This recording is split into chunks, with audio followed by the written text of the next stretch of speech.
আসসালামু আলাইকুম। সবাইকে স্বাগতম জানিয়ে আমার নতুন ভিডিওটি শুরু করছি। আজ আমি আপনাদের তৈরি করে দেখাবো ভীষণ মজাদার লোভনীয় একটি নাস্তা রেসিপি। আজ আমি আপনাদের তৈরি করে দেখাবো খুব সহজভাবে কিভাবে আলু দিয়ে আপনারা বাসায় নাস্তাটা তৈরি করে নিতে পারবেন।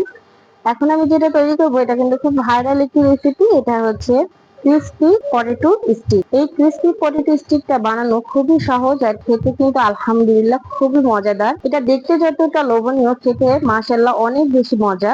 এই রেসিপিটা খুব সহজেই কিন্তু বাসায় তৈরি করে নেওয়া যায়। আর এই বৃষ্টিমুখর সন্ধ্যায় এই একটি নাস্তায় কিন্তু আপনার পুরোটা ফ্যামিলিকে খুশি করে দিতে পারবে। এই একটি নাস্তা থাকলে আপনার সন্ধ্যায় আর অন্য কোনো রেসিপি প্রয়োজন নেই, এতটাই মজাদার এবং সহজ এই রেসিপিটা।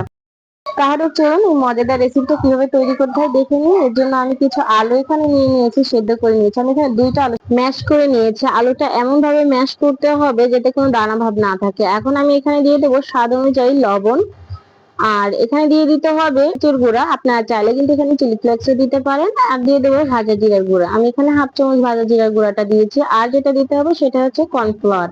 আমি এখানে 3 চামচ কর্নফ্লাওয়ার দিয়েছি। আমার এখানে 3 চামচ কর্নফ্লাওয়ারে কিন্তু পুরোটা কাভার হয়ে গেছে। আপনাদের যদি বেশি কম লাগে সেক্ষেত্রে কিন্তু একটু দিয়ে নেবেন। কর্নফ্লাওয়ারটা দেওয়ার পরে ছিল, এখন এই সম্পূর্ণ উপকরণগুলো আমি হাতের সাহায্যে ডলে ডলে মেখে একটা ডো তৈরি করে নিব, যাতে বলে বাংলা ভাষায় আলু ভর্তা মেখে নিব। এই আলু ভর্তার ডোটা এমন হবে, একদম নরম না একদম শক্তও না, মিডিয়াম একটি ডো হবে। দেখুন ঠিক এইভাবে আমার এখানে ডোটা তৈরি করা হয়ে গেছে। এখন যেটা করবো সেটা হচ্ছে ডোটা তুলে আমি 1 চামচের মতো তেল এখানে ব্রাশ করে নিব। আমি এখানে হাতের সাহায্যে মেখে নিচ্ছি, আপনারা চাইলে কিন্তু ব্রাশ করে নিতে পারেন। আমি এখানে সাদা তেল নিয়েছি।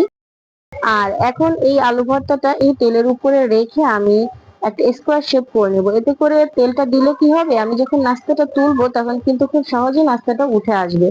দেখুন আমার এখানে কিন্তু স্কোয়ার শেপ করা হয়ে গেছে। আর এখন আমি একটা ছুরির সাহায্যে এটাকে কেটে নিব। প্রতিটা মানে স্টিক কিন্তু সমানভাবে কাটতে হবে, এতে করে দেখতে ভালো লাগবে। আমার এখানে একটু বড় সাইজ মনে হয়েছে, এর জন্য কিন্তু আমি মাঝখান থেকে একটু কেটে নিলাম। এখন পর্যাপ্ত পরিমাণে তেল আমি এখানে হাই হিটে গরম করে নিয়েছি। যখন তেলটা গরম করবেন তখন কিন্তু হাই হিটে এটাকে গরম করে নিতে হবে।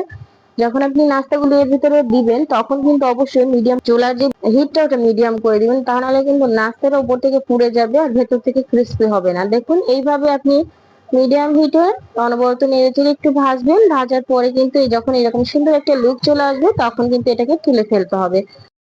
অবশ্যই এটাকে তেল ঝরিয়ে উঠিয়ে নেবেন। দেখুন আমার কিন্তু প্রথম যে ব্যাচটা এটা কিন্তু হয়ে গেছে। আর দ্বিতীয় যে আমার আলুর স্টিক গুলো ছিল ওগুলো কিন্তু আমি সেম প্রসেসেই এই তেলের ভিতরে ভেজে নিব। এই পর্যায়ে যারা যারা আমার ভিডিওটি দেখছেন এখনো পর্যন্ত কন্টিনিউ করছেন, অবশ্যই একটি লাইক করে দিবেন। আপনারা অনেকেই আছেন লাইক করতে ভুলে যান, প্লিজ একটি লাইক করে দিবেন। যারা ইউটিউব থেকে আমার ভিডিওটি দেখছেন অবশ্যই লাইক কমেন্ট শেয়ার করবেন এবং আমার চ্যানেলটি সাবস্ক্রাইব করে রাখবেন। যারা নতুন বন্ধুরা আর প্রথম আমার ভিডিও দেখছেন অবশ্যই একটি লাইক করে দিবেন। আর যারা আমার ভিডিওটি ফেসবুক থেকে দেখছেন অবশ্যই একটি ফলো করে রাখবেন। দেখুন দ্বিতীয় ব্যাচটিও কিন্তু আমার সেম প্রসেসেই ভেজে নেওয়া হয়ে গেছে। আর এটা কতটা ক্রিস্পি হয়েছে দেখলেই কিন্তু বোঝা যাচ্ছে। আর আমি কিন্তু পরবর্তীতে আপনাদের আবারও দেখিয়ে দেব। দেখুন আমি কিন্তু সেম ভাবে তেলটা ঝরিয়ে উঠিয়ে নিচ্ছি। অবশ্যই কিন্তু তেলটা ঝরিয়ে উঠিয়ে নেবেন, তা না হলে এতে প্রচুর পরিমাণে তেল থাকবে আর খাওয়ার সময় এটা কিন্তু খেতে ভালো লাগবে না। দেখুন তেলটা ঝরিয়ে আমি এখন আপনাদের সার্ভ করে দেখাচ্ছি। এই যে আমি কিন্তু এখানে সার্ভ করে দিয়েছি। দেখতে আলহামদুলিল্লাহ অনেক অনেক অনেক লোভনীয় হয়েছিল। এটা কতটা ক্রিস্পি হয়েছে দেখুন। এই যে দেখুন চাপ দিলেই কিন্তু ভেঙে একদম গুঁড়া গুঁড়া হয়ে যাচ্ছে। আর এটা খেতে আলহামদুলিল্লাহ অনেক বেশি মজা ছিল, অনেক বেশি মজা ছিল। বাচ্চারা কিন্তু সবাই খুব পছন্দ করবে এইরকম একটি রেসিপি। বৃষ্টিমুখর সন্ধ্যায় এইরকম রেসিপি যদি থাকে তাহলে কিন্তু সবাই খুব খুশি হয়ে যাবে। সবাই ভালো থাকবেন, সুস্থ থাকবেন। আসসালামু আলাইকুম।